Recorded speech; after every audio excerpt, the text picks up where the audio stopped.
So I was watching Splat-o-matic 2 recently, a big tournament with a lot of top North American teams, a lot of top European teams. Also had Flippa Floppa, which is a pickup which has mostly top Japanese players.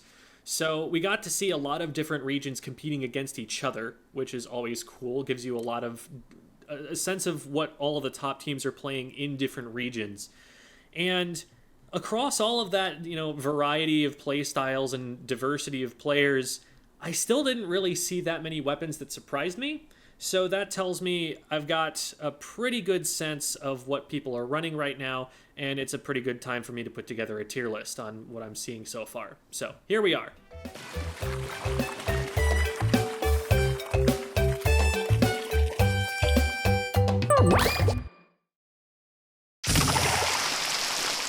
If you want to run a weapon, absolutely run the weapon. This is for competitive viability at the highest possible level. And so, while your weapon choice does matter and will, I think, have an impact on how well you can do in something like solo queue, if you like the weapon, you can get pretty far with it. Even the worst weapons in the game, I've seen up to like 2,500, 2,600, 27 or 800 with a lot of them. If you're interested in pushing them, you can absolutely make it out of B rank or whatever. Don't think that you have to quit one weapon to pick something else. But I will say, I think it's probably easier to get out of B rank with, say, a Splash than it would be with a Snipe Rider. So that's kind of how I think about the weapon viability. That player skill is by far the most important factor, but that the weapons do have something of an impact, and if you're trying to optimize, you're probably going to want to consider this list at least a little bit. Am I seeing, that other people at top level think that this weapon has potential, or would I maybe have more success if I don't care too much about the weapon, if I'm not married to one strategy or another, choosing one of the strategies that people are finding more success with at the highest level that this game is played at. The tiers are kind of sort of a little bit ordered. They're not very specific. I wouldn't just look at one tier and be like, that weapon's 4 slots higher than the other one? That's insane. How is the Inkbrush Nouveau that much better than the Cluna? That's not that much better. It's in the same category. It's pretty close. So those, don't get too granular on them, but top of the tier versus bottom of the tier might mean a little bit of something, maybe. There might even be some overlap between tiers, like the bottom of one tier, the top of the other tier. I probably mixed them up and moved them around a little bit here and there, and I'm still kind of toying with it from there as well. It's just like, I don't know where the squeezer goes here. It's just somewhere thereabouts, right? So we'll start with the top tier. The Splash-o-matic and the Ballpoint are two weapons that are being used on most comps.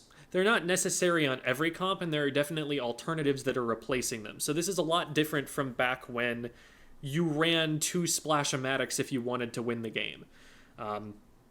Now, that's not to say that strategy's out the door completely. Alliance Rogue ran 3 Splash-o-matics to great effect in one of their matches during Splat-o-matic, but that was just one of their matches, and they had a whole bunch of other comps, and that wasn't really their normal thing that they run.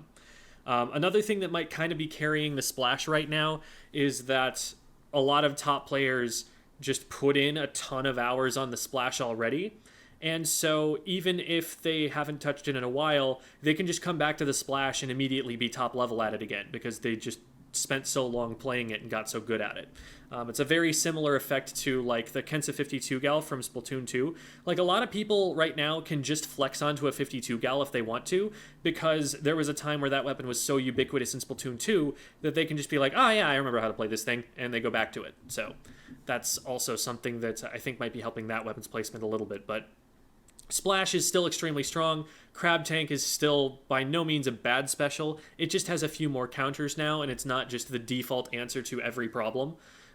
There are some other answers to problems that work pretty well and fit well into a playstyle. One of those is the Inkjet from the Ballpoint Splatling. Since Inkjet got its buff, Ballpoint has been absolutely popping off because the main weapon was already bloody insane, and now that Inkjet is actually a priority special, it's something that people are looking for because it gets you past certain map geometry that other things don't, and applies a sort of pressure that your team can follow up on. It's been pretty well liked. So Ballpoint still doing really, really well. If you're a backline player, your question for like which weapon to pick is, why am I not picking a Ballpoint for this map mode? The next two tiers have pretty much equal weight, except that there just happen to be a bunch of weapons right now that are really strong that also have an alternate kit that's also really strong. And I'm putting those weapons just a little bit higher because you think about this from the perspective of a player. You want to be able to provide some versatility to your team, some adaptability, some extra playstyle that you can offer, while being able to specialize in learning that particular weapon really, really well.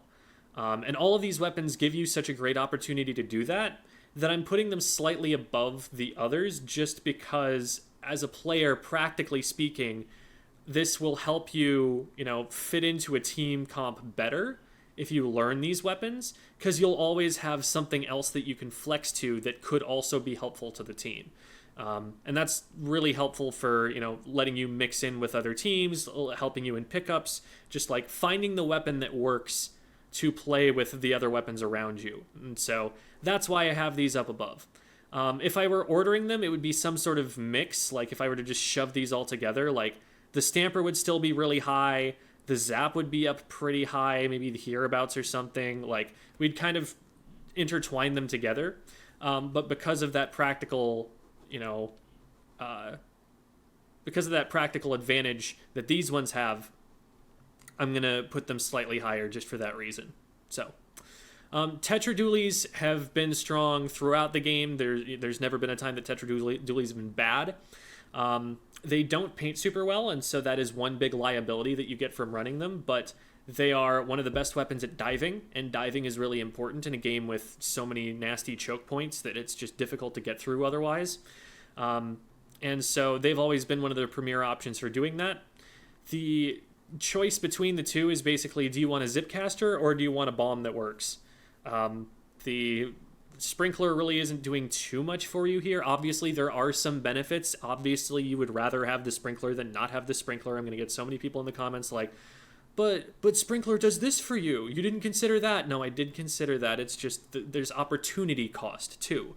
Like when you're considering whether one thing's better than another, it's not just like, is this thing better than not having anything at all? It's, is this advantage that it has better than the advantages that other things have?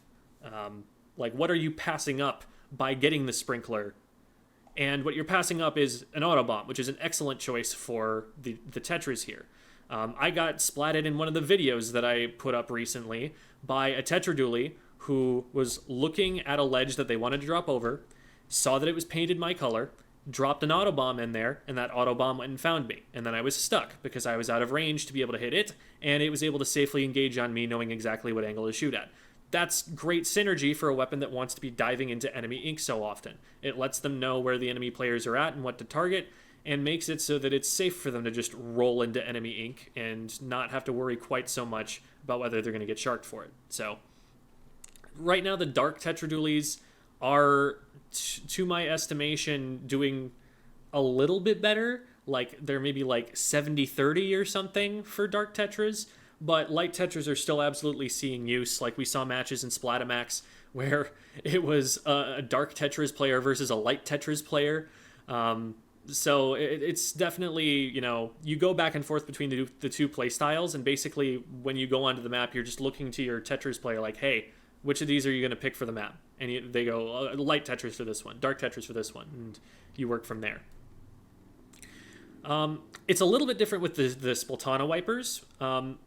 The vanilla Splatana wiper is a very, very aggressive weapon, plays somewhat similarly to the Tetra Dualies.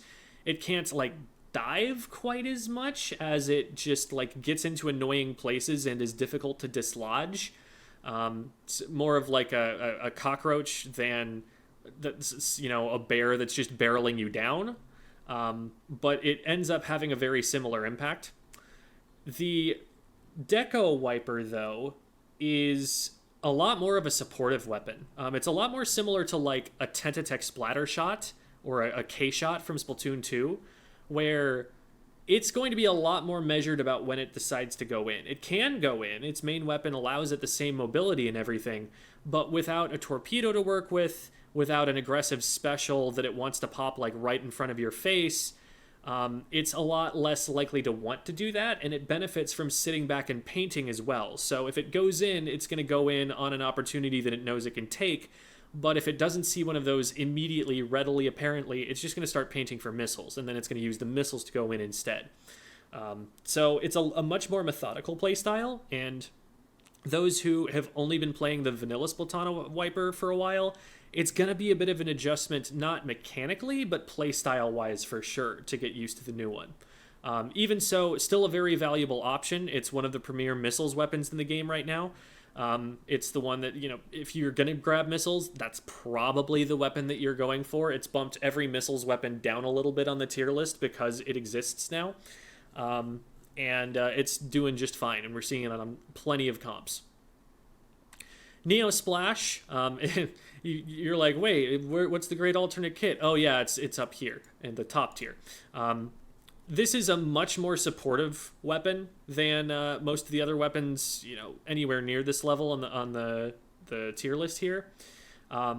Support weapons in general, like a weapon that only really exists to put paint on the ground and farm specials, it's not the strongest playstyle in the game right now. There are only so many weapons that can do that and still have enough of an impact to be worth running for that.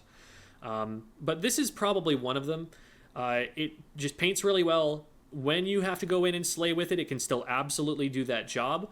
It's a little bit slower to push in, and so if you're trying to play a little bit more aggressively, you probably want the vanilla splash or maybe something like a 52 instead, because with suction bombs, it can't move in quite as quickly. Poking from a distance is a lot less consistent. It really would probably prefer to be launching strikes and then playing off the knowledge that it has based on that. You know, I talked about this in a video yesterday. Process of elimination, you throw them into places you don't want your opponents to be, and then you attack the other spots where you know that they can still safely be, and that's how you kind of make this work. Bomb, tri-strike, tri-strike, tri-strike, bomb. That sort of combo works really well here. Same kind of deal with the T-Tech. But the extra accuracy works really well for it. The extra movement speed works really well for it. It's just a solid all-around weapon that's going to lean more into the supportive playstyle, very similarly to how like the N-Zap 85 did in S2. The heavies are both really solid alternatives to the Ballpoint Splatling. They have a lot of the same advantages that the Ballpoint does. They are slightly more aggressive Splatlings, so they are able to handle more short-range engagements than, say, like a Hydra will or an E-Liter. And so they're able to play more aggressively, but they also still have the range and, you know, relative accuracy, quick kill time at that range, that they can be powerful there. It's a worse main weapon. If you're just comparing the main weapons, the Ballpoint's just kind of better, because its short-range mode is some of the fastest DPS in the game, and its long-range mode is more accurate, and it can also sustain its fire. It doesn't have to release the whole charge at once. It can kind of fire while it wants to, then start charging up again until it wants to fire again, and kind of keep one charge at a certain place, similar to how the Nautilus can. The heavies can't do that, and so they're a lot more cycle-based, and they're a little bit slower for that. Slower in terms of playstyle, in terms of how fast they can push up, and when they can take positions. But if you like their kits for the map, they can absolutely be worth running over the Ballpoint. For example, if you have a really good Wavebreaker map, if you're playing Clam Blitz and you want to be able to use Kraken Cheese or to, you know, protect power clams on their way in, things like that, there's a lot of tricky ways that you can use the Kraken to safely get power clams in without overcommitting yourself. And so we're seeing a lot of use of it for that particular reason. And so if that's something you want out of your backliner, you can totally just slap them on a heavy deco or a heavy, and you'll get those things out of them. The Tri-Sloshers. There are a lot of Tri-Slosher players out there that are, you know, seeing good success on these weapons. There are plenty of maps where a Sharking Tri-Slosher being able to hit up over ledges, that's a really valuable asset to have. And one of them is getting Tacticooler, which is seeing a significant uptick in use right now because of the buffs that it got on the last patch. The vanilla Tri-Slosher as well has never been in more use than it is right now because of where Inkjet is in the meta right now. A lot of people are basing their comps around Inkjet, and a lot of that is because of Ballpoint, but like, if you want to swap your Ballpoint onto, say, a heavy and still have an Inkjet to go in with, then a Tri-Slosher is actually a pretty valid option right there. And, there are some other reasons that people might choose, that over something else. So both of those are seeing significant use. In Rainmaker, it works, it's always been a good thing to have a Toxic Mist, and so that part of the kit isn't holding the V-Tri back too much. So those two are also seeing significant use. If you are a Tri-Slosher main, you're doing pretty well with this current season. Going down to the great weapons that don't have like the alternate kits but still absolutely stand up there on their own. The Splatana Stamper has not been removed from play by the nerf. It has definitely become a lot more situational, but there are absolutely solo Stamper mains out there that are making it work just fine. It can play a really aggressive playstyle. It can play more of a zoning playstyle. But it's still, something that you hate to have to run into in the 1v1 a lot of the time. It's good at harassing backliners, especially since it doesn't have to worry as much about, like, getting sniped by an E-leader or something anymore, because now it's dealing with Splatlings instead, and it can reach a heavy. Like, its Charge Slash is heavy range. It's insane how far that thing goes. And so it's definitely doing just fine right now, even though it's got that really nasty ink consumption nerf that has dropped it from being like one of the top 3 weapons in the game. I'd still say it's maybe like top 5 or something. We're still seeing it a lot, but there are a lot of alternatives, and it's not quite as mandatory to consider, at least, having one of those. N-Zap 85 has had a huge glow up because of the Tacticooler buffs.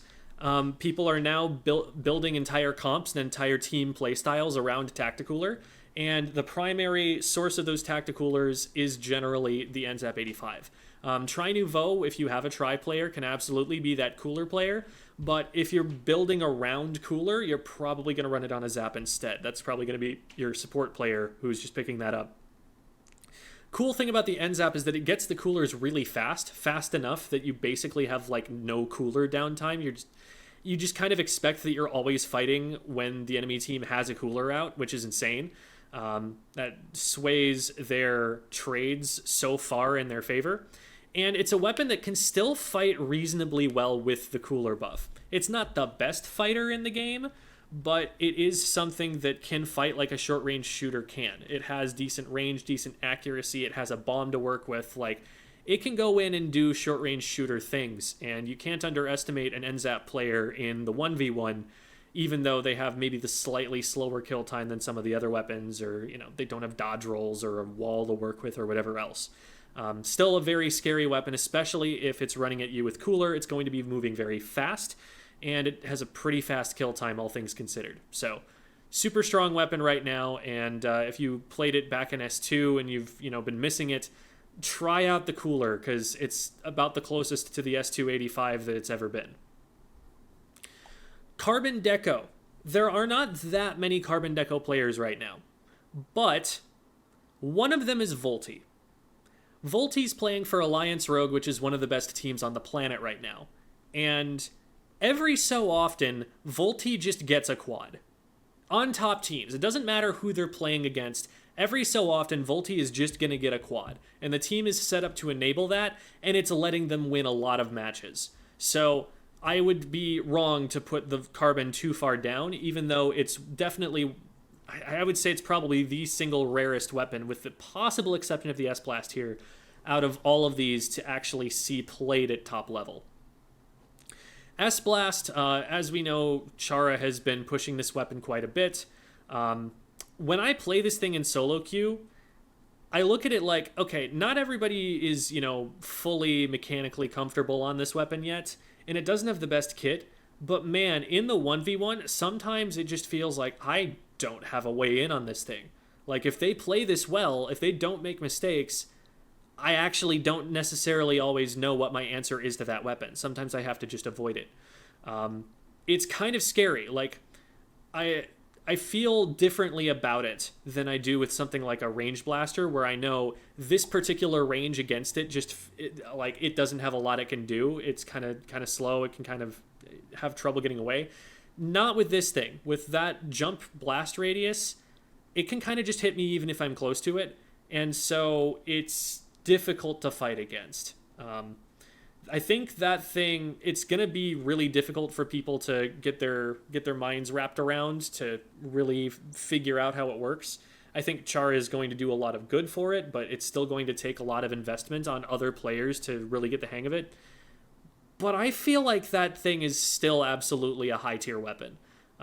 It's still something that you can, build a team comp around and make it work really well.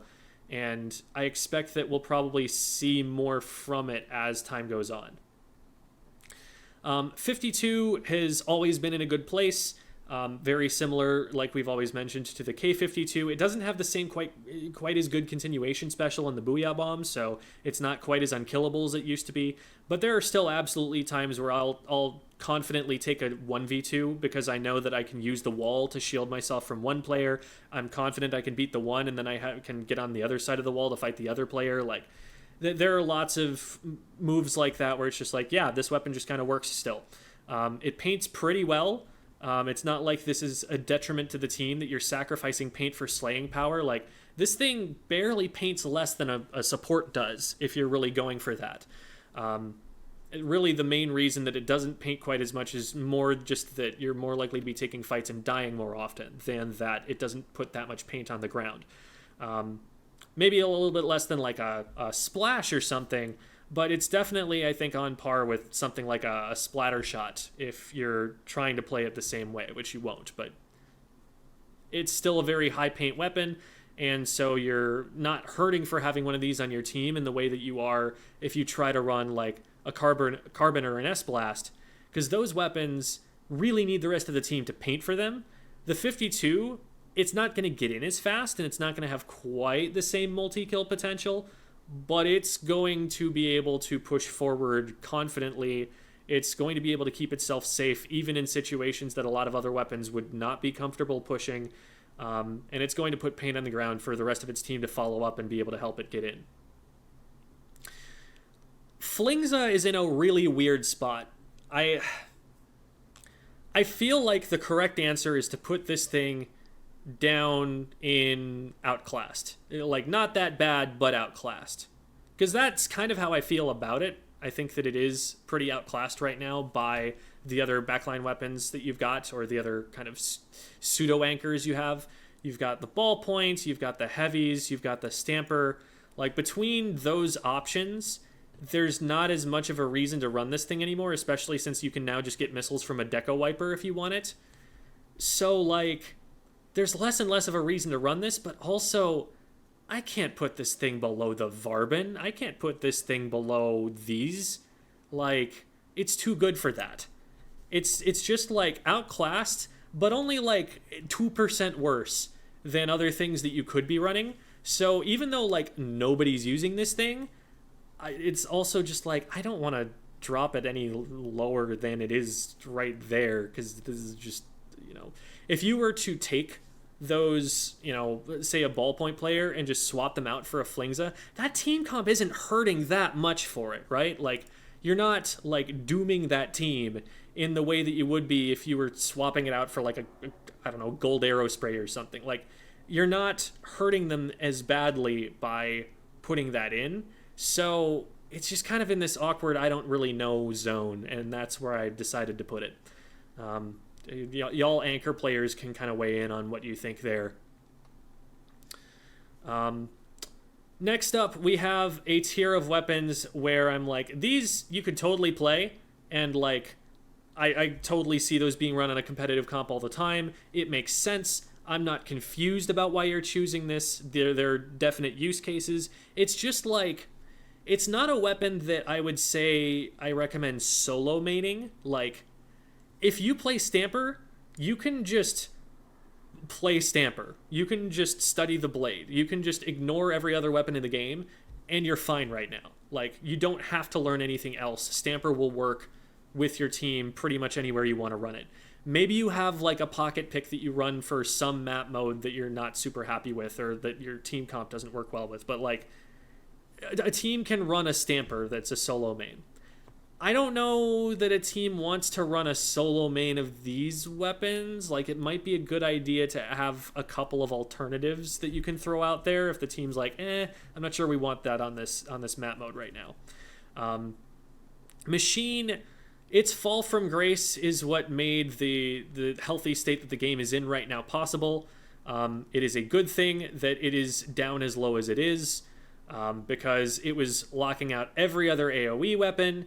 It was making Inkjet a lot more difficult to run.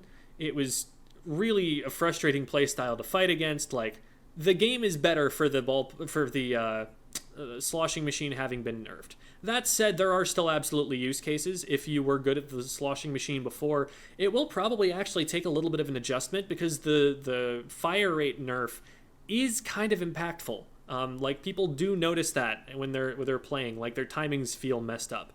They don't have quite as good of a sense of whether they can take those fights anymore. So that's taking a little bit of an adjustment. And I think that might be something that's turning a lot of people off the weapon, but it's still got Fizzy Bomb and Booyah. That kit is never going to be bad. It's just a little bit more niche now. Like, maybe you run this weapon when there's a really nasty choke point you want to control. Maybe you run this when there are ledges you want to be able to hit up over with a pretty decent amount of range and a big hitbox. Like, that's sort of when you're thinking about it now. It's more of a niche kind of case-by-case weapon than something that you're just going to blind pick on every single map mode. Nautilus is a really solid anchor pick. Like, you could totally, I think, one-trick Nautilus, but also Ballpoint exists. You've got very similar DPS, actually, between the Nautilus and the Ballpoint on their short-range modes. And they can both hold their charge, but this one shoots for longer and has a special that you can initiate with more quickly. Like, a lot of the people who wanted to play like Gold Nautilus, they basically kind of have that in the Ballpoint right now. It's not that different. The only thing that you're missing is like the charge hold mechanic when you swim. So it's definitely got some use cases for sure, and lots of teams are running it.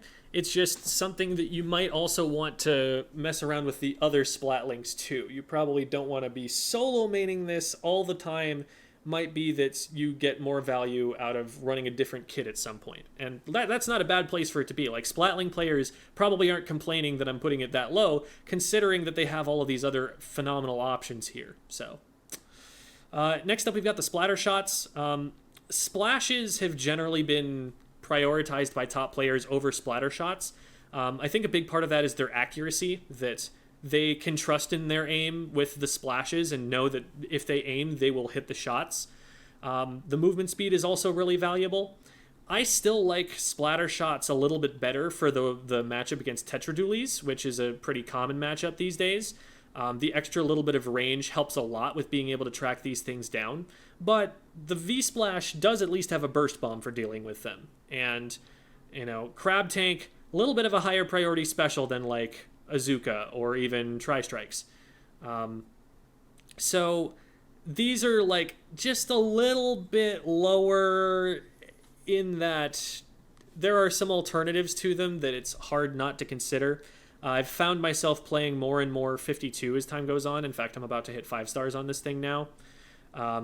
So they're definitely not bad, and I will continue to play them. I don't think they're ever going to be bad, but they're in this similar place to where they were in Splatoon 2, where it's like, yeah, you can run them. It's just like, there's some strengths of the other weapons that are really, really similar to them that you probably want to be considering. Very similar, again, to how the Nautilus is doing right now. Like, Splatling players and shooter players, they're doing fine on this patch. You also, if you're playing, say, something like a supportive shooter, there's also now Tacticaler to consider. You might just want to start running your cooler comps, and if you're going to want to run those, then that takes you off of this kind of more generic Tri-Strike supporting special. And so if that's something your team wants to run, you're probably shifting over to that instead. Ink brush, this might be a little bit high for it. I still think like it hasn't really been touched. It's never really been bad. Chewits Mafia was able to run it just fine on earlier patches. We just haven't seen a lot of it. Part of the reason that this weapon isn't quite as strong is just the map design, because this is a really good kit for it. Being able to throw bombs and fire whales makes it so that you can't ignore this thing as much as you can when it's just the really puny ranged weapon that its main weapon is. So we can just kind of threaten a flank, and once it gets in on a flank, throw a bunch of bombs, paint up for special, use that special from an annoying place, and then it can be on that flank, and even if you ignore it, you're going to get whaled by it. So it's always going to have a presence, even though its job is to not necessarily commit to every fight, because it can't really push in on an open plane against something like a 52 gal. That's not its job. Its job is to run around and be annoying and draw you away from where you're supposed to go. So I think it's still fine. It's definitely not seeing a lot of use though right now, and so that makes me think that for whatever reason it's not a priority, or it doesn't mesh well with the playstyles people are trying right now. It's never worked super well with these maps because there aren't as many places that you can run that are, sideways from the objective line. There aren't as many flank routes, and that's kind of what it's looking for all the time. So maybe that's the reason, but I think it's still doing okay, and if you're a brush main, you're probably still playing it. Z&F Charger, this is totally fine if you have a Charger player. They're probably going to be picking up ballpoint some of the time, but if they, this is their strength, then you can definitely run it here. Same deal with the E-Leader. E-Leader on, say, Brine Water or Mahi or whatever is still really solid. It's still something that's going to be a significant threat, and it's still going to do what Chargers have always done. And Chargers can only ever go so low in terms of viability, I think, because someone who can just hit shots on a Charger, you've got to respect that when you play. You've got to play around that. So I don't think these are ever going to be bad, but it's definitely a Splatling meta right now in the back line, and so that's why I think that those are a little bit further back. They're a little bit more difficult to move forward with than especially the Ballpoint and the Heavy, and the Nautilus, I guess you could add, because those are slightly more aggressive weapons. They have a little bit less downtime. There's less time between when they fire and when they can fire again. And that's allowing them to move up more aggressively than the Chargers do. But a Charger can definitely have a chilling effect on a team, and if you main Chargers, you're still not hurting for that. Squeezer. Squeezer has always been a really strong main weapon, one of the best main weapons in the game. And again, it's just a wall that doesn't mesh perfectly well with it, and a Zuka that's you're not complaining too much about having a Zuka, but it's also not a priority to have a Zuka. So the kit's fine. It's not great, but we're still seeing it used at top level. It's still popular from, say, Japanese players. Just being able to have the flexibility to fire at long range and still have a really good kill time, and also fight at close range with not that much of a sacrifice to kill time or anything. Very valuable to have for that. And so, especially I see this a lot on Hagglefish, where you kind of just have to push straight forward through a corridor. Having the walls can be helpful. Having the long range special and the Zuka can be helpful. I really like it on that map. So it's definitely not being seen ubiquitously. There are some parts about it that are decidedly pretty mediocre, and you really need to be able to take advantage of the main weapon, which the main weapon is physically strenuous to play. So we're seeing a lot of other options being chosen instead, but it's still not bad. V-Slosher has had a big glow up ever since the Sloshing Machine has dropped down a bit. This weapon can now play a bit more aggressively than the Sloshing Machine can, and so that's a niche that it has that it kind of didn't really have before. Before, you could just kind of throw a Sloshing Machine out on the front lines and have it fight with the splashes. Now it wants to be a little bit more careful just because of that extra time to kill.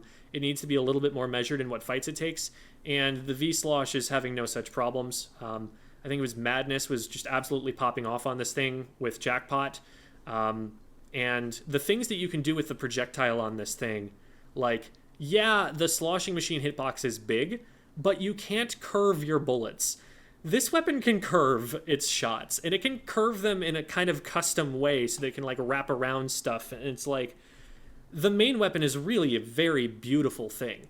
And someone who gets really good at that, like, they're never not going to be able to use this to some capacity. V-Dualies, the biggest problem with V-Dualies has always just been, okay, but why not Splash? Because they're a very solid weapon. They've got a bomb, and they've got one of the best specials in the game, and they paint for it pretty well, and they can dive into enemy ink. So many upsides, just like, this one gets crab faster, and also can poke with burst bombs to help in fights that it's not a part of, which is a little bit more valuable than having the suction bomb here. So, like, it's not a, a huge difference or anything, but a lot of the time your team might just want you to swap onto the Splash for a number of different reasons. The main reason you'd probably want to pick this is, again, its ability to dodge roll, and so if you value that more than the slightly faster crab, then you'd probably go for that, but it's not seeing a ton of use right now. I think if we get another kit of these things and people have more of a reason to devote more time specifically to learning the V-Dualies main weapon, if we get like an N-Parries kit that works really well, like maybe one that has an inkjet and it can do the same kinds of things that the N-Parries did in Splatoon 2, now we've got more of a case where people might, specialize in the dualies and get good enough at specifically this main weapon that instead of wanting to swap back and forth, to get their crab, they're going to want to just use the main weapon. And maybe that's a reason that we see more use for this later on in the game's lifespan. C-Jet, most anchors are just kind of pocketing this. Same thing with the Rapid Deco. Most people are just pocketing this to be able to paint spam and get a whole bunch of rains out. It's a really solid kind of standard anchor option. It's going to give you a lot less fighting support, or at least much slower fighting support than most other backline weapons, but you're not going to have to paint as much because it's going to have it all covered, and it will still help you gradually, slowly but steadily take control of an area because it will paint up a lot, letting you move in, and then it'll put out rain, which will also paint a lot but also have kill threat and set up for fights. It's just a little bit on the slower side, so if you're trying to play more of a defensive comp that's more difficult to move out of the space that it has, this is a great option because it's very mobile. It's able to get a little bit closer to the front lines and help out and apply pressure, but in the meantime, it can just stay back at a very safe distance and paint. Definitely solid, and we're seeing, niche uses from it everywhere. It's just, again, not going to be used probably on every single comp. Rapid Deco is doing pretty well as an anchor option. The combo potential that it has with the angle shooter is actually, possibly the best angle shooter user in the game. I don't think that there's another one that's better because it just has to hit a direct and then hit an angle shooter, and that's actually its fastest kill time. So being able to hit that is awesome, and it's definitely not hurting at all for the special that it gets, which is a really useful one for the team. And the AoE damage is really nice, especially in a game with a nerfed Sloshing Machine where other AoE options are suddenly looking a lot more desirable because you want something that's going to poke up over ledges. Well, you could grab a machine and have to get really close to it, or you could grab this thing and be a little bit further away and be a lot safer and also be able to mark that player so you can follow them around those ledges. That's another thing that really works about the angle shooter with this thing. It's able to see people around the corners that it's trying to shoot around, or the ledges that it's trying to shoot over. So if it marks someone with that, then it's going to be able to find follow-up shots a little bit easier. So solid weapon with some niches. I wouldn't become a solo main of it. I'd consider a number of other options in addition to it, but it's definitely something we're seeing a lot of anchors flexing onto here and there. Next one down. These are weapons which we don't see an awful lot, but they definitely have use cases. And when I see it, I'm not like, oh, wow, that's weird. Why are they running that? I'm like, yeah, that makes sense. Like, I wouldn't use it in most cases, but I can see why they'd use it here. That kind of idea. 96 Deco, I'm still not super convinced that this should go any higher than it is. There was a conversation that happened over Twitter with Melon, who was saying that he was surprised that North American players rate the 96 so low right now. There are some who would put it like in the top 10 weapons in the game. I just don't see it getting those kinds of results, though.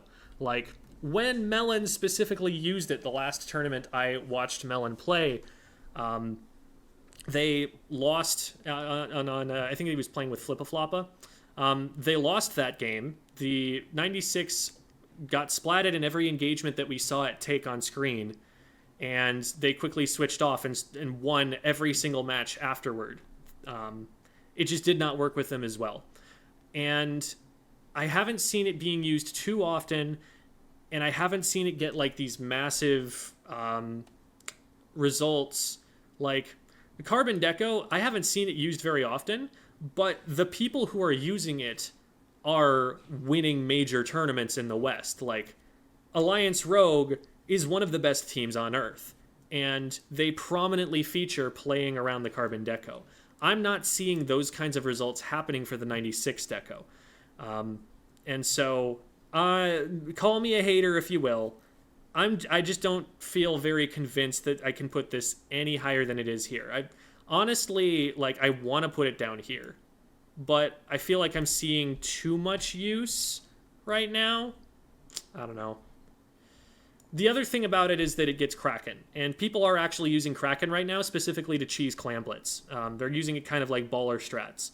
Now, I think that's getting overused a little bit. There are definitely some cases where people are actually suffering for trying to use it, but it is a valuable tactic to have at your disposal in some cases in Clamblets to be able to just get someone to the basket and then have the other team have nothing they can do about it. Like, at least with Baller, you could shred the Baller before it got there. In this game, you can't shred a Kraken. The Kraken's going to get where the Kraken wants to go in the amount of time that it has. So that makes it a little bit stronger. And so I think for that reason, I put it up here. But like, if not for Kraken cheese being something that people are doing at top level, I would probably drop it down into I'm not convinced about this yet. REEF-LUX. So I had this conversation in a previous video, but like, this weapon does not get missiles anywhere near as much as this weapon. The reason that we're using this weapon more than this weapon right now is that getting the largest output of missiles is not the most important variable. The most important variable is when you use the missiles, can you fight with them? And when you don't have the missiles, are you just like a liability to the team? Are you just like taking up a space on the roster until the point where you can launch missiles again? Missiles are not as spammable as they used to be in Splatoon 2. You do have a cooldown while you're, waiting for the missiles to fire before you can start charging the missiles again. And that reduction in output was enough to make it so that missile spamming is just not a top tier strategy anymore. So people are definitely running REEF-LUX for some instances where they might want the missile spam, and there are people who are getting better and better at using the main weapon. I'm still not convinced that the main weapon can really compete in any way with something like a Wiper. It's just like a really significant weakness of the weapon that it has such inconsistent or slow damage output.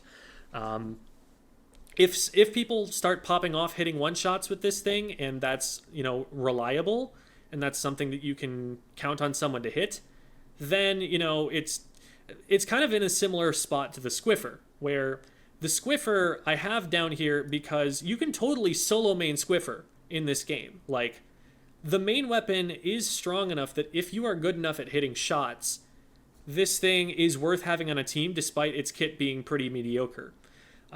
Because you're just going to slay like crazy. This weapon is even harder to hit one-shots on than the Squiffer is, and the Squiffer is still seeing very little use because of how hard it is, and how much you have to devote your time to learning to play that weapon. So, this weapon just feels a little bit too hard, I think, to have that sort of slaying output. If it does manage to slay that way, then yeah, this weapon probably goes up a little bit on the tier list, but I don't think anyone's really demonstrated that capability with it yet.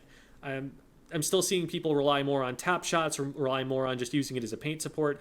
If it learns to slay and it can rotate between slaying and paint supporting and firing missiles and then going in with those missiles, now we've got a different conversation. So this is another kind of wait and see, could rise up on the list over time.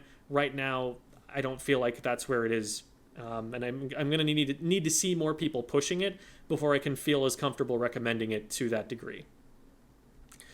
Tri-Stringer absolutely has some benefits. It can hit up over ledges, and it can play a role in every single fight that it plays in. Right now, there's just so much competition for it with other backline weapons. If you're going to run a sort of slow charging weapon like this, a lot of the time you might consider a charger instead.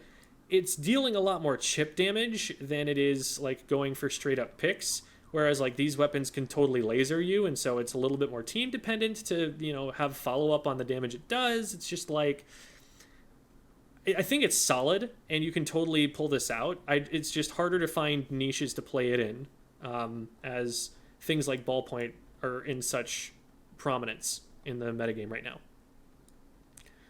The Rapid Deco, we definitely still see being used sometimes. It is another inkjet weapon. Now, we have these two inkjet weapons, which are also in significant use, so it is kind of competing for slots with those weapons. We also have another kind of rapid blaster that's seeing significant use, and so I think there are a lot of use cases for this thing where it just gets slightly edged out by something else, and so we're not seeing it quite as much, but it is still absolutely seeing some use even at top level. And I love this weapon to death and enjoy playing it a lot, and have never felt like I'm being held back by the weapon at all while I'm playing. Octobrush took a huge hit by there being another aggressive zipcaster weapon. I think Chara has this thing even lower than I do here. I feel like there's still sort of a niche in that this thing can hit around ledges and this thing can't. But this was already not seeing a ton of use because of Stamper, and now that there's this, it's like, it's just hard to justify sometimes. So I don't think it's bad, and like, you know, Red Shell, for example, is still interested in using it, I think. You know, they talk about it being something that's still a part of their repertoire, but there just aren't that many people who are trying to use it. And so I feel like I have to put it down a little bit lower. The people who are using it are still able to get top level results.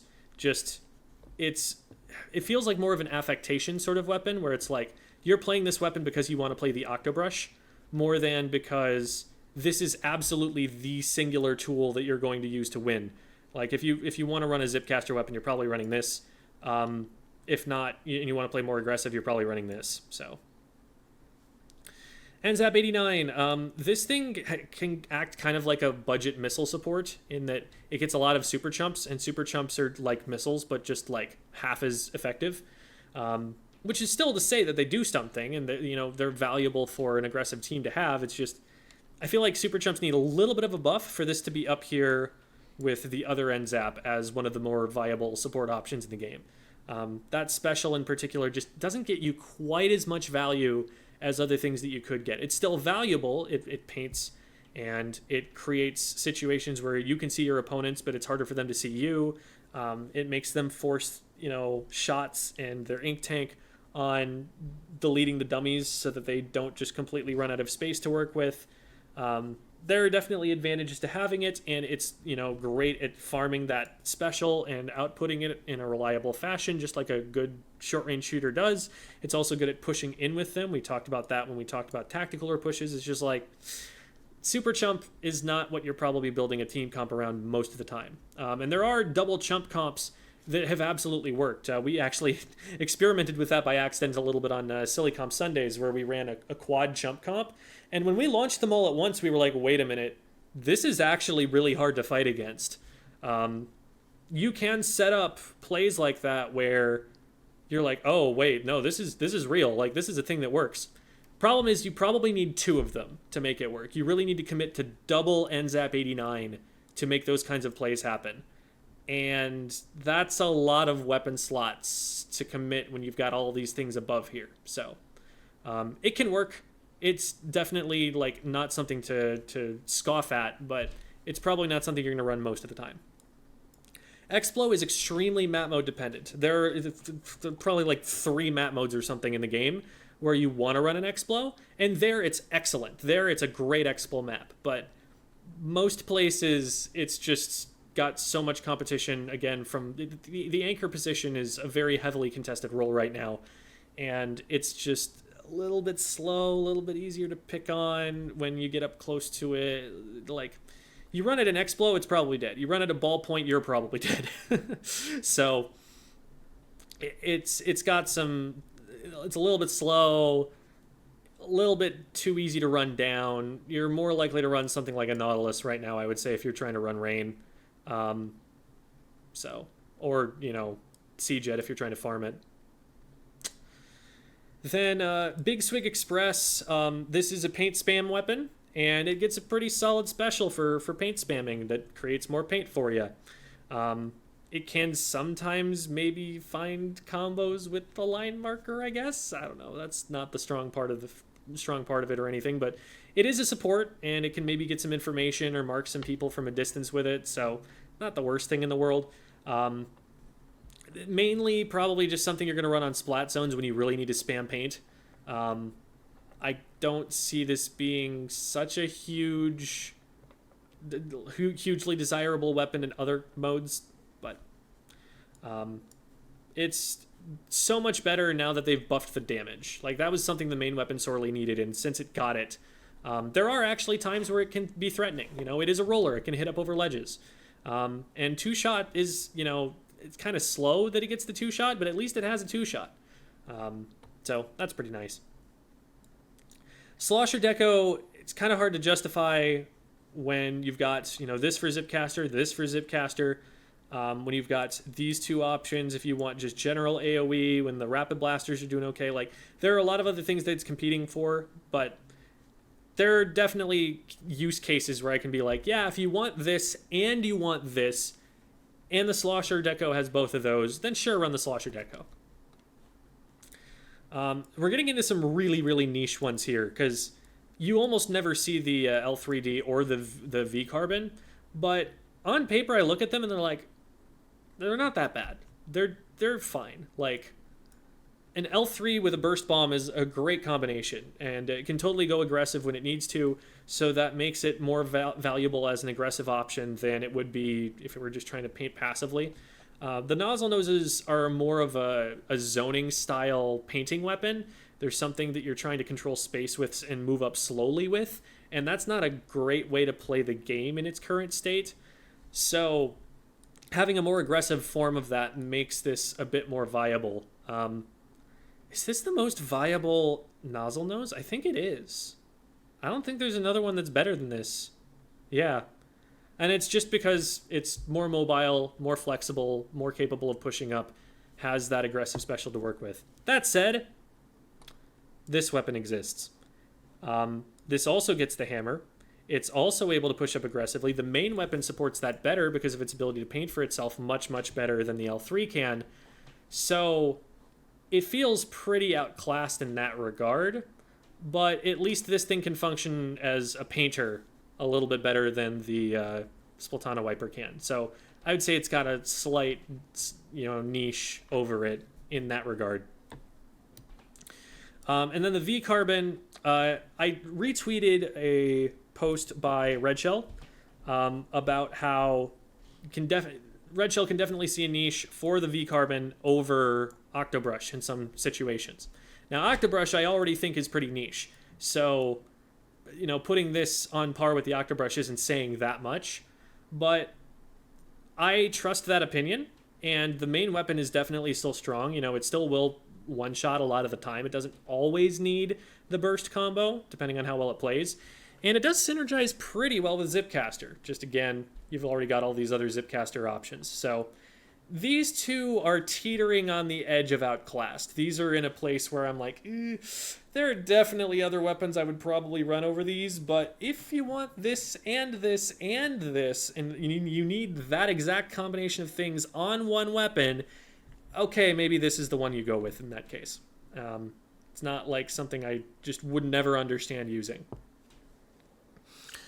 So these are going to be a controversial tier of weapons, at least I know this one will be, because these are weapons where I think there are people who think that they're pretty solid, that think that they can be run at a top level. And I'm not convinced by their results yet with those weapons. Notably, in Splat-o-matic, Alliance Rogue put Gray on the Annaki Nova.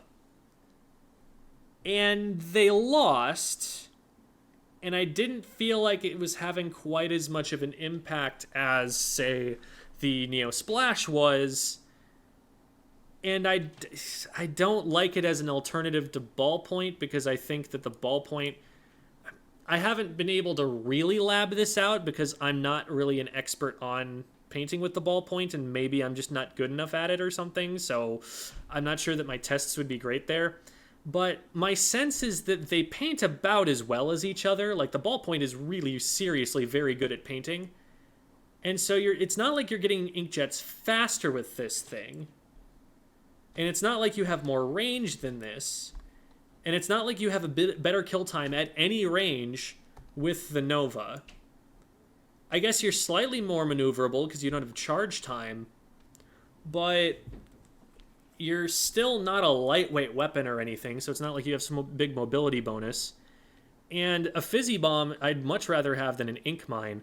I just don't see a reason to run this thing when you could run this thing.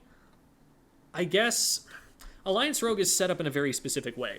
Gray is going to put out more paint than just about any top player in the world because Gray needs to enable Volti's Carbon Deco.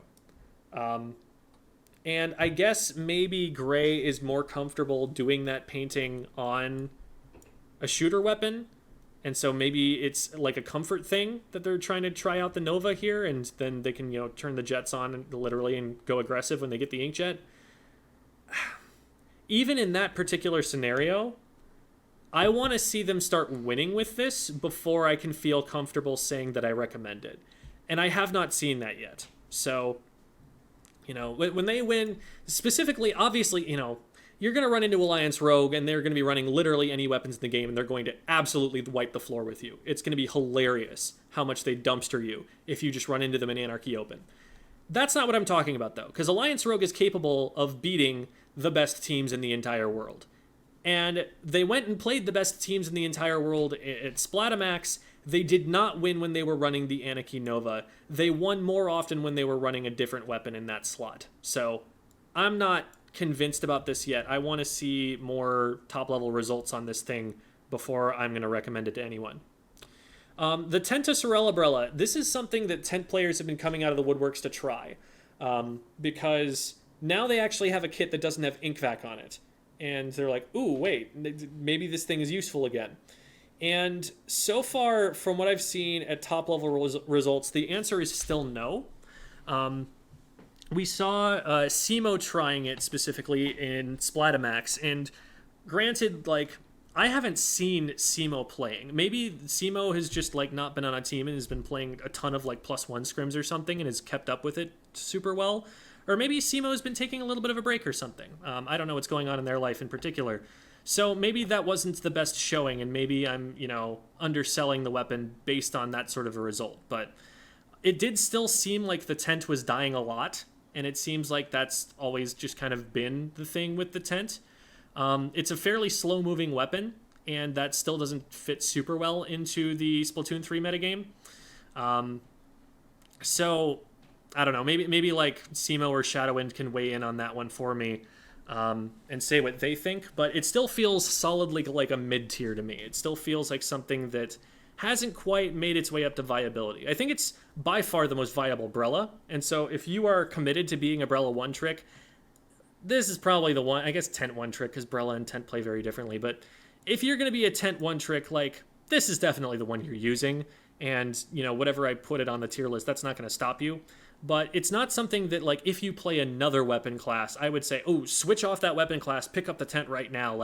I don't think that the stocks are that high right now. That would be, I'd be pulling some meme stock stuff on you if I were going for that. So I'm not about that. Dualie Squelchers, I'm seeing some more people try to use it with a quick respawn build, and trying to play a little bit more aggressively, and that has seen some use in Splatoon 2 as well, that sort of playstyle. But I just haven't been seeing it get really high placing results in that way. And typically the people that I'm seeing have success with it are people who were like custom Dualie Squelchers mains for a very long time in Splatoon 2. Like Jared, for example, from Jackpot. Jared can pull this weapon out and do well on it because Jared played so many frickin' hours on that weapon in Splatoon 2. And I feel like, you know, like I talked about with the 52 and like the Splash, I feel like that's going to push it up a little bit higher in, you know, what it can do, just because you're looking at a true master of that weapon playing it. But I haven't seen people like switch off their weapons to pick it up and see success that way or anything. So if you're, you know, a main of the Dualie Squelchers specifically and you've just always loved these ones, I mean, maybe there's some times where you're like, instead of playing your Tetras or whatever else you've been switching to, that you pick them up for a certain map mode or something, but I'm not seeing it being like something that I would encourage someone immediately, this is the weapon you've got to be trying. Okay, the next tier down is like, I look at these differently than I look at a lot of the other weapons that are outclassed right now, in that this weapon definitely has a thing. It has a thing that it does, and it does that thing well, and that thing just isn't in the meta right now. The others down here, they might have a thing that something else does better. That's not the case for these. These have a niche, and it's just that niche isn't there right now. For most of them, it's Big Bubbler. So the Zimmy is probably the premier Big Bubbler weapon. H3 is a little bit of a blind spot for me because we haven't had this H3 during a meta where you want to use Big Bubbler. And so I haven't really been able to see whether people are deciding they prefer it over the Zimmy or not. Junior was always a competitor for Zimmy, especially if you have someone who's more of a shooter player than a Splatling player that you want to be putting on Bubbler duty. So, like, if you put Big Bubbler into a place where it's meta again, these immediately rocket upwards, at least 2 tiers, probably 3. And now all of a sudden, at least 3, probably 4, if Big Bubbler becomes meta. They're just like, these are the weapons that you use for that, and they have things that they do, and you know what they are, and those just aren't as valuable right now, but it doesn't take much to make them valuable. Then the custom Dualie Squelchers, Super Chump is what needs to get buffed for that. Same kind of deal we talked about with the N-Zap here. That special just doesn't do quite enough, but as soon as it does enough, this is at least 2 tiers up, possibly 3. So yeah, it doesn't take an awful lot to make those weapons much stronger than they are, but we're going to need a patch probably before we see any of this at top level. Okay, next, there's a lot of overlap between where I would characterize weapons from about this tier, the light green, down to this tier. Like, I could easily, if you were to say, nah, the Splat Charger needs to be up in the niche tier, I'm like, yeah, okay, fine, I'll throw it up there, right? Like, any of these weapons are in almost kind of a similar place until you start getting to the bottom of this tier, I would say. Because they're all just like, they're arguments you could make, they're justifications you could make, and I just don't know whether those justifications hold enough water to justify actually running them. But we're like super close with a lot of these weapons to like, this is very nearly a weapon that I could totally see someone running at top level. And some of these I've even seen run at top level occasionally. But they're not super popular at all. They definitely have downsides, or more often, outclassed or too low priority. That means there's something that does the same thing they do but better, or they do have a solid niche, but that niche is less valuable than the niche that something up here plays. And so, given the choice between this niche that does work and this niche that does work, people choose this one. So, Splat Charger, more often you're going to see E-Liter or Z&F. Z&F because it has a better special, E-Liter because it has more range, and that extra range definitely can matter across the map. We still saw Q popping off on the E-liter on Barnacle and Dime. Some of the shots that Q was hitting, you might not have quite the range to be able to hit on a Splat Charger. And so that's the major reason you don't see this used as much. Ink Vac is just not as valuable of a special, and a lot of the kits that have Ink Vac end up falling pretty low down, as you can see from this tier right here. It's not doing super well right now. It's a pretty punishable special. It doesn't get you a lot of guaranteed value, so people are preferring to choose other options when given the opportunity, and this happen to be other options. Hydra, man, people are having to consider the other Splatlings before they consider the Hydra. There's so many Splatlings that are doing so well right now, and the Hydra's just a little bit slower.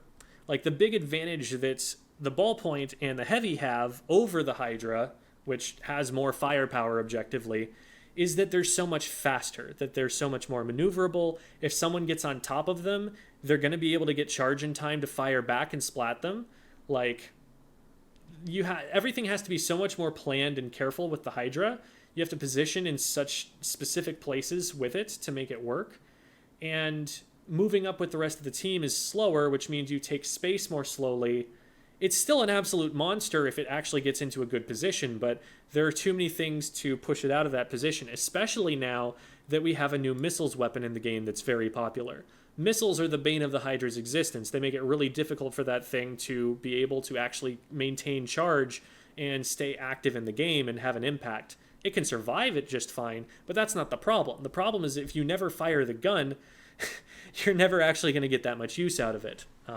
It already doesn't paint super well, not because its fire rate is low, but because it takes so long in between charges that all of that downtime means that it's going to get outpainted in the long run by something that can paint more steadily. So it's hurting a little bit, and it doesn't have quite the special output with the Booyah Bombs to make up for the main weapon getting forced out sometimes. We've got the Kraken Roller and the Splat Roller, both of which have some advantages as ambush weapons. Kraken is not doing super badly right now as an option for pushing into Clamblitz, like we've talked about with the 96 Deco and the Heavy Deco. And the Big Bubbler is a valuable kind of selfish special for this to have, and it has a curling bomb, which is really nice for a roller, but Carbon Deco. If you're going to use an ambush roller, you're probably using this one. Faster kill time, able to poke with burst bombs, able to attack from long range, and neither of these two have that option. They're all very close ranged weapons, and if you just paint defensively, it's hard for these to be able to do anything to you, and they also can't move towards you as quickly. The curling bomb helps, but it's a little bit gimmicky sometimes because a lot of the time people are just going to paint defensively and shoot that trail, and you kind of have to use it more as a conditioning tool than you can as a traversal tool. Bamboo, man, I've seen it get used a couple of times, and it looked fine then, but it's possible just that the DPS is underwhelming, that it's not enough of a threat, that maybe it's getting outranged by some other options. Like, it seems like it would be a pretty difficult matchup against a long-range Splatling that was able to set up and get charge, but I don't really know the backline matchup super well myself. It's just a little bit mediocre in terms of its damage output, and I think it paints decently well, but it's for a special that's not like super high priority. They're just like, it's not so much that it has a weakness as that you need a reason to run it, and it's not presenting quite enough of one. GooTuber has kind of the opposite problem. Its main weapon's kind of not great. You're often shooting tap shots at people instead of trying to fire the weapon like a charger because the charge time's really slow. And yeah, you can swim with that charge, but that has relatively limited utility. So what you're playing this for is like missiles with a torpedo. And that was a reason that people were playing it for early on, but now we have another missiles weapon. And so that's forced it even lower. If someone's a solid Charger player, they can use this, but they would prefer to use probably any other Charger in the game over this. Mini Splatling, we've already got, you know, so many Splatlings that are up here that it's getting forced down. Hammer isn't a great fit for it because it wants to be playing from mid-range. It's not a weapon that you just rush up on someone with because you've got to charge before you can fire, and you don't have a really long charge time, and you don't have charge hold. So, like, you can play it aggressively, but you're playing it like a mid-range Slayer, and a hammer is a short-range Slayer's weapon. So it's not a great combination for that weapon. But Burst Bomb plus Mini is never going to be too bad. Like, you can definitely, you know, pop off with this thing. V-Rapid. V-Rapid is a little bit outclassed by the Rapid Deco. This has a sub that it can actually use to combo with and deal additional damage on top of its main weapon. The special of Tri-Strikes isn't worth enough to want to run over this. And if you want Tri-Strikes, you've got a lot of other good options. You've got your Neo Splash, you've got your Tentatek, you've got the Slosher, which also gives you the ability to hit around ledges and stuff. And this one actually has a bomb. So it's kind of hurting for reasons to get picked. But Rapid Blaster's fine as a main weapon. Tri-Strikes are fine as a special. It's not bad. It's just, you know, less paints plus an ink mine. You'd probably prefer having something up here over that. Forge Pro is still going to be outclassed by the machine. If you're trying to run Booyah, you're still probably trying to run a machine. Machine still has, you know, bigger hitbox and has fizzy bombs that it can work with, which are a better combo with it than the Forge's suction bomb. It's probably moving up a little bit now in terms of, you know, would you use it just because this weapon got nerfed, but nobody's really been trying. It's an ink-hungry weapon.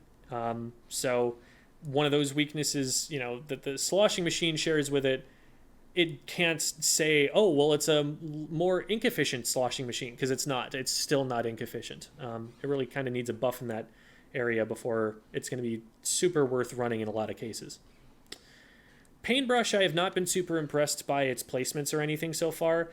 I think it, you know, it definitely has some use, but I've never felt especially threatened by one, and I haven't seen top players gravitating toward it or anything. It can shark, but not as well as like a Tri-Slosher can. It can paint for, say, wave breakers, but not quite as well as a heavy or a Dualie Squelchers can, or a junior if you really need to farm those. So, like, it feels like it's stuck between multiple niches and that it doesn't really have one thing that it does well enough that people would consider using it. Range Blaster, it's kind of really hurting right now because there's the S-Blast, you know? S-Blast has sort of Range Blaster range, but faster, more accurate with the jump mode. Like, it's kind of just like, this is it, but better. I guess if you want a particular kit and you really don't care about the extra utility that you get with this main weapon, maybe, because this kit isn't great. So maybe you need a bomb, maybe you need a wave breaker, and you take your S-Blast player and put them on a range blaster for that reason. I don't know. Well, why not just put them on like a rapid or something? So yeah, it's not doing super hot right now, but, you know, it's still playable. It's still, like, I wouldn't call it a bad weapon. I'd just say that there's a lot of other options that you'd prefer before you grab it. The Dapples have been on in this place where I'm like, you know, they're not great, but at least they're a source of cooler. At least they're a source of beacons. And look at what Sizzle Season did. Hey, look, beacons. Hey, look, cooler. Hey, look, cooler. We're actually using those now. And now we've got beacons here. And we've even got beacons here. So all of the things that made this unique and made it something that you want to choose, like in terms of its kit, are now not unique at all. And there are significantly better options that have it. So it's much, much more niche now.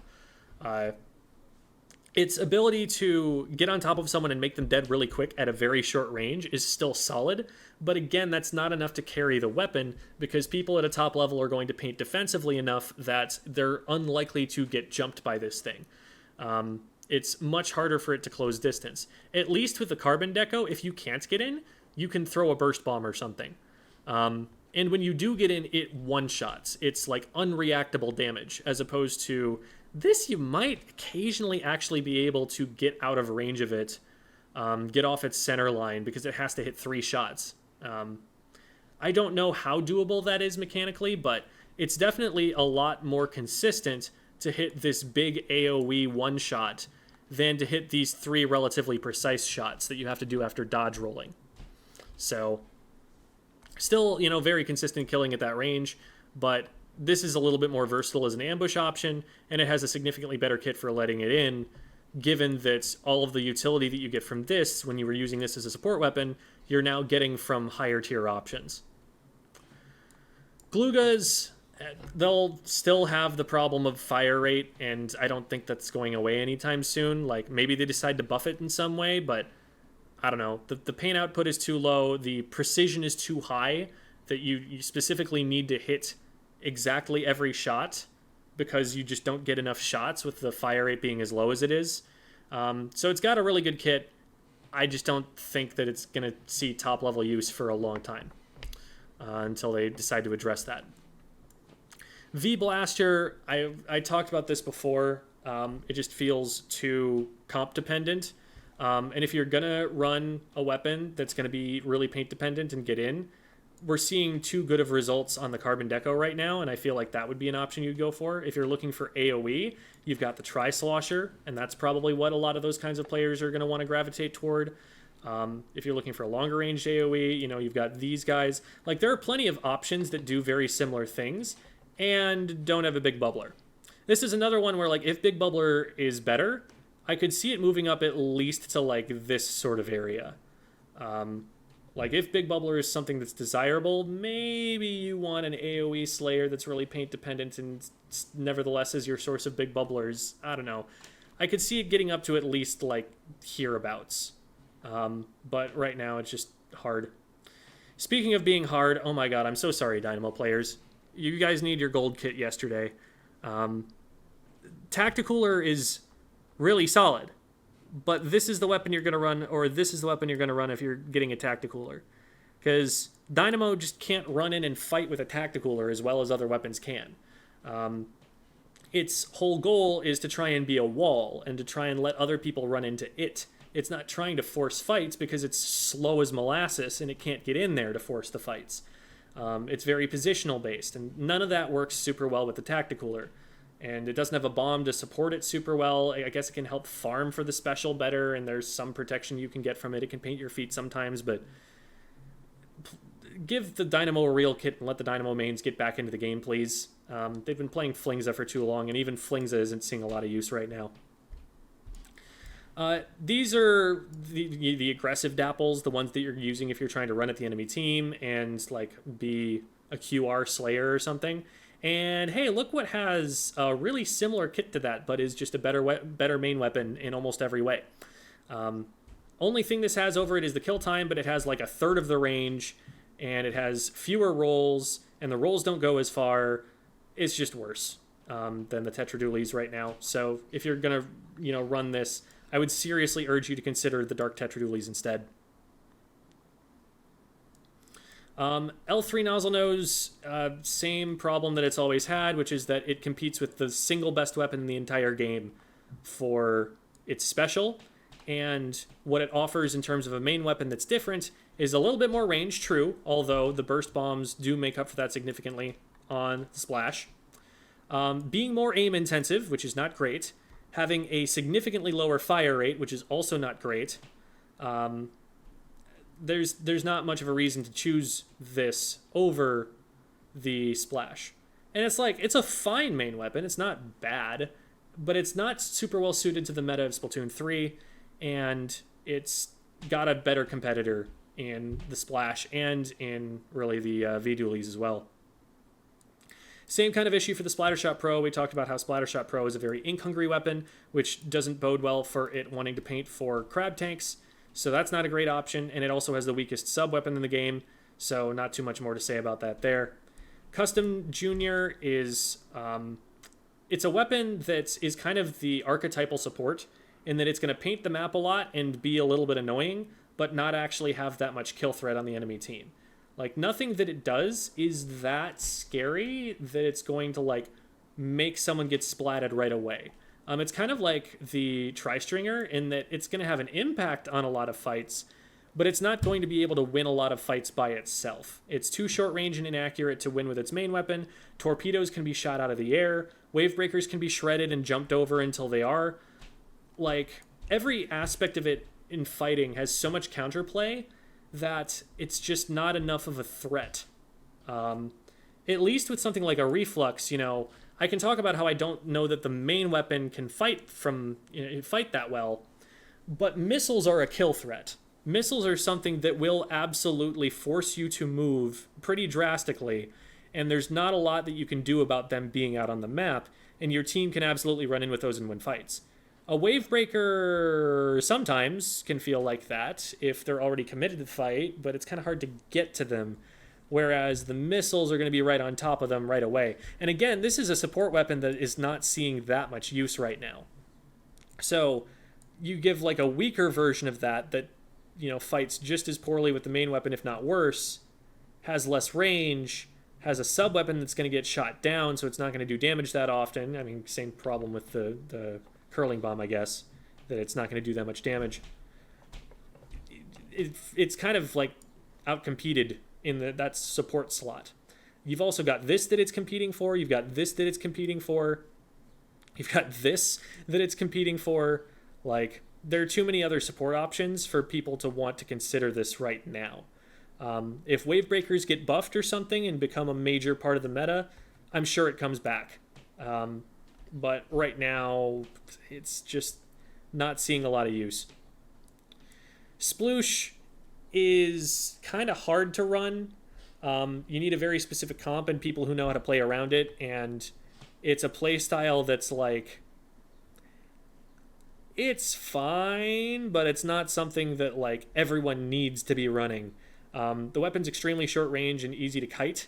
It's, you know, you need to be able to make people miss with the main weapon, and that's just not reliable at a top level. People's aim can be insane. So you need to be surprising people, and if you're surprising people, this is something that the Carbon Deco actually outranges. So the thing about it is that it can play that ambush play style, but also paint. It's going to paint significantly more than the Carbon Deco will. So it can paint for itself and it can move for itself, and so it's arguably the single fastest weapon in the entire game at moving around the map. But that speed only helps you if what you're able to do once you get there is valuable. And popping a hammer behind enemy lines, okay, but I mean, we could do that with this. You know, we could do that with a number of different hammer weapons. So, like, I don't know. It's definitely playable more so than a lot of the weapons below it, but I don't see as much of a reason to, like, it doesn't feel like the strengths of it outweigh, especially the range that it has. Bloblobber, I feel like kind of gets outcompeted by like Explo, I suppose, for being like this backline sort of slosher type weapon that puts out a lot of paint. One of the problems with the Bloblobber is that its shots are so slow that they're dodgeable, and it's a lot less the case for like the Explo. You can see that the Explo is starting to fire, but you're not going to really know where it's landing until it's dropping there. The shots go a lot faster too. The Bloblobber, you see those coming all the way, and you can definitely just get out of the way and it's not going to one-shot or anything. It's not that the Explo is going to one-shot either, but it can paint your feet and set up for the next shot to hit or something. It's definitely more of a threat.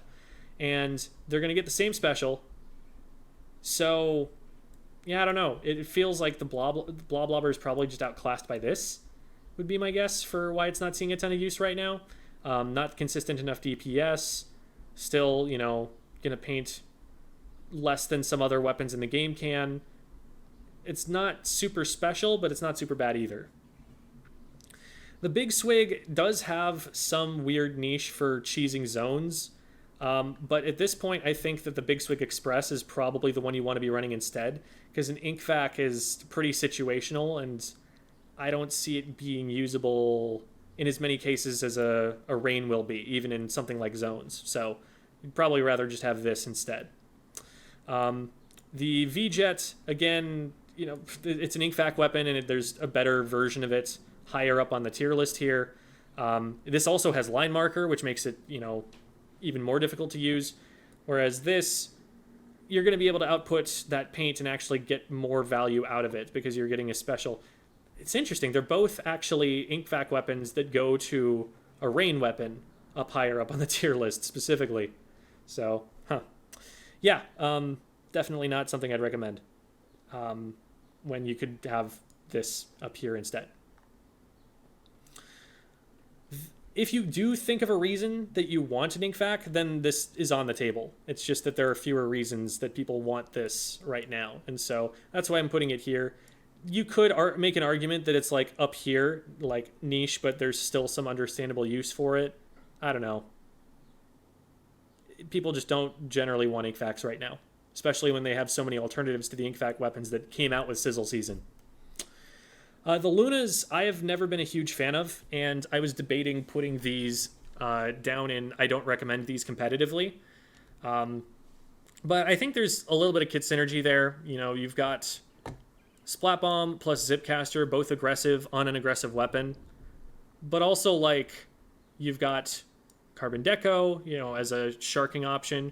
You've got S-Blast, which can hit up over ledges with the jump shots in the same way that the Luna can.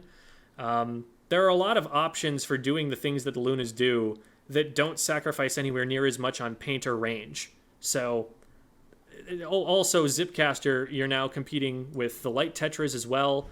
So, like, there's a lot that you'd consider before you'd want to go for a V-Luna. And for the K-Luna, it's just got this weird niche of trying to be a blaster that's also a support. And if you want like a bunch of hammers on an aggressive weapon, you could go for this. If you want a support weapon with fizzy bombs, you could go with this. Or you could, you know, if you want to play a little bit more aggressive, you could play the Tri-Nouveau. And that's got the fizzy bomb it can work with, and it's got the AoE damage, and, you know, it's going to trade really reliably, but it's got a faster fire rate, and it paints more. And it also gets Tacticooler, which is something that it works really well with. So, like, I don't know. There's some synergy here. There are some things that I can see someone wanting to use it for, but I also feel like those things are better found in a higher place on the tier list.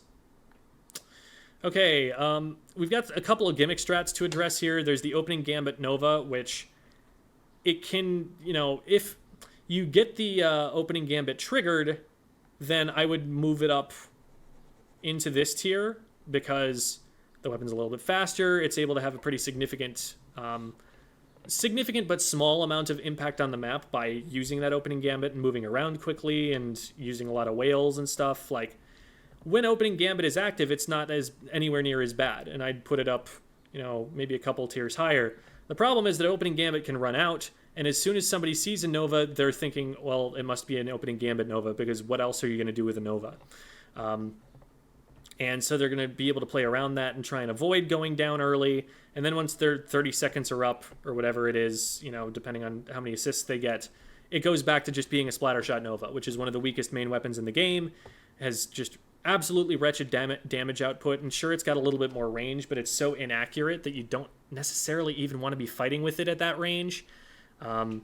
It's very, very poor as a main weapon, and that holds back any kit that you're going to put on it. Then Neo Sploosh, you can try and backcap with this thing. You can try and get behind the enemy team, put up a bunch of really annoying beacons, and just play like a brush, wailing them while you threaten to flank. I think it's a lot worse than the brush play style. The big thing, I guess the big difference with the brush is that it has a bomb. And this, because it has the beacons, can't poke from a distance, and it's much less capable of fighting at a long range because of it. It really needs to be threatening to flank, and if it doesn't threaten to flank, then there's not as much that it can even do to you. So that's probably why I'd put it there more than anything else. Okay, down here we've got a bunch of slow ink vac weapons, so let's talk about those all in a row. Rapid Pro, there is Rapid Pro Deco in the game. I see no reason why you would want to use this anymore. This has a sub-weapon that actually combos with it.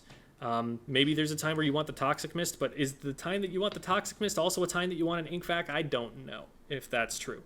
I think that you'd probably always just prefer to run this instead. 96. You've got the 96 Deco, which has a special that's at least somewhat situationally useful. I don't think the ink vac is anywhere near as frequently useful as the Kraken is. Wall also synergizes really well with this. Sprinkler doesn't synergize really well with most weapons. And then Tentabrella, Sorella Tent is right there. She's got mines. She's got a Trizuka. She's got a nice little logo there. Like, why settle? So those are those options. Then Clash Blaster, I think, is one of the weaker main weapons in the whole game. It's just too little DPS, and so you have to play too close to the opponent to do too little damage, basically. You can hit up around walls and stuff, and like you have to play against this thing differently than you have to play against other weapons. But more than anything else, this weapon feels like one of the... If you can consider any weapon in this game a noob trap, something that feels really good early on until people get better at the game and realize, oh wait, actually, once I'm more mechanically skilled, this weapon is not nearly as scary anymore. I feel like this is one of those weapons. I feel like it's a weapon that people like early on because they have a really easy time hitting shots with it and doing at least some damage. And being able to consistently at least do some damage wins you the DPS race against, say, shooter players who haven't been able to spend a good number of hours and learn how to aim those weapons as well yet.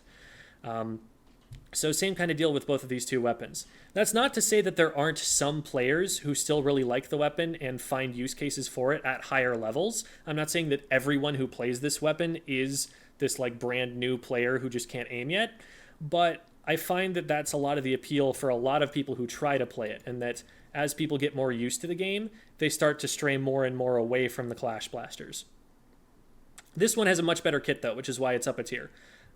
This has a Splat Bomb and a Trizuka, which is great for an aggressive weapon, and like you can rely on playing that. In fact, when I did my professional development on the Clash Blaster, we actually, Becca had me itemize specifically to be able to throw a lot of Splat Bombs and to make that an integral part of the playstyle. And like, Splat Bombs are good. Like, I've been running T-Tech for so long that I'm pretty good at using the Splat Bombs, and that got me some splats, and that got me some value. And I've been using a lot of the V-Shot, and so my Trizuka skills became useful. So anything that the main weapon I was able to get out of it was gravy, because I had that great kit to work with, and that's why it's up a step. But I think the main weapon is definitely holding you back a bit there. Ink Brush Nouveau, I don't see a reason to use this over any of the other brushes in the game. Without a way to poke at longer range or a longer ranged main weapon, it's really hard to get in, especially on maps where you can't flank as well. And the hammer isn't really helping you with that. The mines aren't helping you with that. Like, it's just too short-ranged of a weapon. Arrow Spray, Gold Arrow Spray is there to farm booyahs, and as we've talked about with the REEF-LUX, being able to farm a special is not enough in this game. You need to be able to fight with the special. You need to have something that you're doing in the meantime besides just painting. And since this thing is so abysmal at fighting, like the Arrow Spray is one of the weaker fighting weapons in the game, it's really difficult to find anywhere that you can safely paint. Like, you're often going to get more paint on something like a Splattershot, not because it paints better, but just because if you try to go in with this thing, you die. And the Splattershot doesn't always die in those kinds of engagements. So it actually has the painting range that it can use to approach enemy ink without getting sharked or something, without getting outranged by something. So if this thing is getting a lot of booyahs, it's probably going to run itself out of space to paint for those booyahs pretty soon, and it's going to have to put itself into riskier positions to be able to get those booyah bombs again.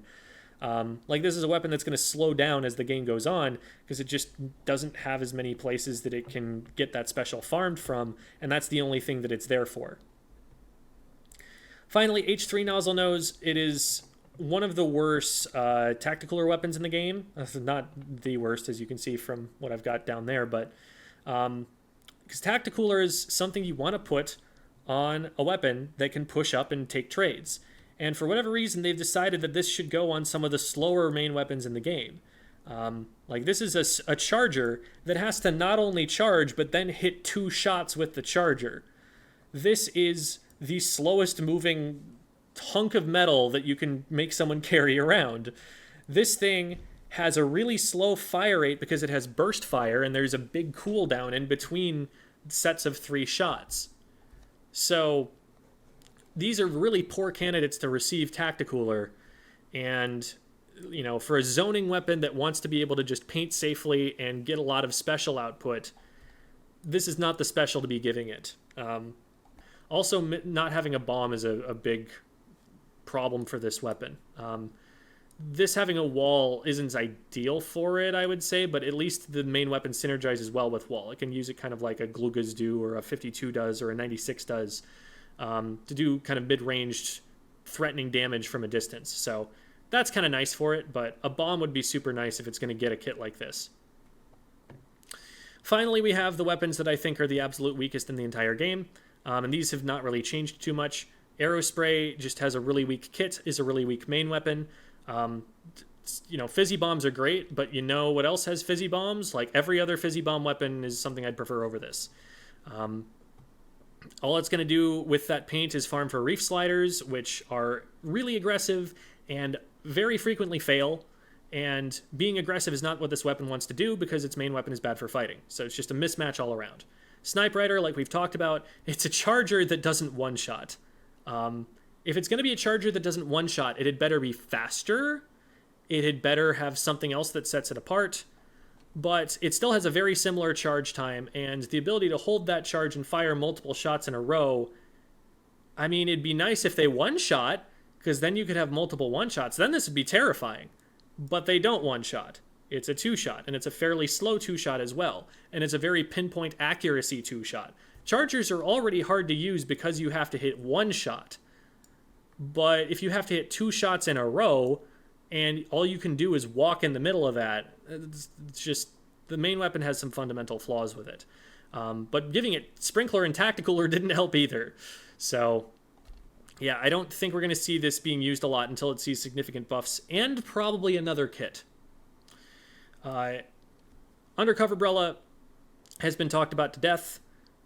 Very, very slow kill time, not great range, no way to poke, very weak special that it can paint for, and mines, yeah, it can, you know, play into the way that it fights, but you'd still be able to play into the way that it fights with something that can poke from a longer distance. It's just not threatening enough. If you put that in there in front of, you know, any choke point that you're actually trying to hold down with like a ballpoint or something, that shield's going to get shredded too fast for it to do anything with the time that you're buying. And if you're fighting just like a short-ranged weapon or something, it has not that much of a reason to fight you in the first place a lot of the time. So the times that you would really want a shield, the shield isn't going to be enough. And the times that someone's actually going to try and engage on you and the shield might be useful, you're probably not fighting over something that's that important, or you're probably in a matchup you're going to lose. Neoclash, I don't really like the main weapon of the Clash Blaster too much. I think, again, that it needs more DPS to really see competitive use, especially when this has Clash Blaster range when it jumps, so you even get the benefit that the Clash Blaster has, the one thing that made the Clash Blaster unique, on another weapon that also has Range Blaster range and a one-shot. Like, there's just so little reason to use this when the S-Blast exists, especially since it gets super chumps, which are not phenomenal for it, and its sub-weapon isn't helping it poke or do anything either. If you're going to use a Clash, you want to use this one, probably. This one, just everything about it needs to be buffed for me to want to consider it, and even then the S-Blast still might be better. Splatbrella is definitely still not doing great. There were supposedly some buffs that were supposed to go out to Brella shields, but we still just haven't been seeing this get used at all. It gets Tri-Strike, which is probably the best part of it, and it can farm for it a little bit better using the Sprinkler. But when you have this that gets Tri-Strike, and this that gets Tri-Strike, and this that gets Tri-Strike, and this that gets Tri-Strike. There are so many other things you're considering for Tri-Strike that do similar things to it before you want this shield that sometimes doesn't work because of latency. The damage is not really anything to speak of. Like, the Slosher doesn't have great DPS, but it's still probably more reliable at splatting than the Brella is, especially since you have to hit pellets with the Brella, and this one, you just have to hit anywhere on the trail. Much faster kill time. Obviously, you know, you're going to have a one-shot from very long range with this, so there are just way too many things that you're considering for almost every aspect of this weapon before you want to go for this one. I don't know. They're all, again, the order doesn't really matter that much, you know, one place over another. I make this on a different day, and I could have all of these tiers ordered, you know, within themselves completely differently, but I think the general idea is still there, so we get that plan. Okay, we did it, and it was in less than 2 hours this time. Woo! I'm sure you're all very proud of me. Thank you, everybody, for watching. Let me know what you think in the comments, of course. This is always an ongoing conversation with the community. I think Chara very recently put out a tier list of his own, and so I'm interested to go and take a look at that. Thanks, everybody, and have a lovely day.